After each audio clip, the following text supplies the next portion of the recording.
Hey, Mark Zinder here. You know, the debate on tariffs continues to rage on, but how many of y'all know that the very first bill ever passed by our brand new Congress in 1789 was all about tariffs?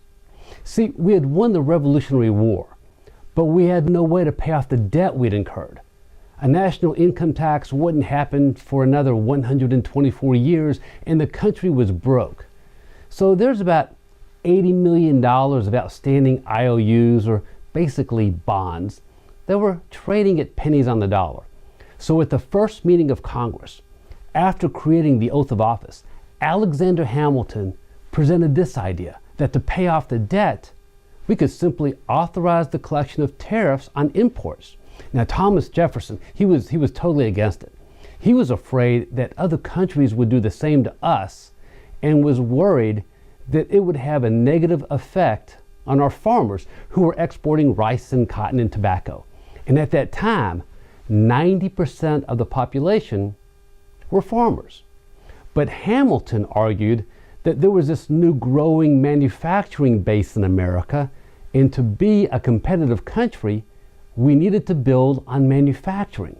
The problem was that goods coming in from Europe were much cheaper than they were that were being made in America. So the way to even the playing field was to add tariffs on the imports. So the bill passed, and they were going to use this new revenue stream to pay off the debt from the war. So what happens to the value of those bonds that were selling at a fraction of the face value? Well, these bonds start to appreciate fairly rapidly, I must say. So what happens next? Well, seeing an opportunity to make a quick buck, a number of congressmen trying to get ahead of the news, they take sailboats and stagecoaches, which at the time were faster than the news was traveling by foot, and they head south.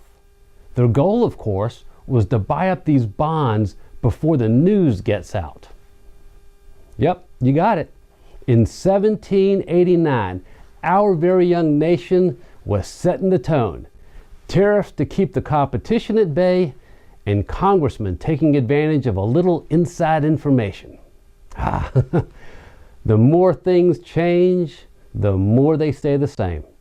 Hey, this is just one of my stories in my new presentation, Is It Different This Time? If you want to learn more about it, please reach out to me.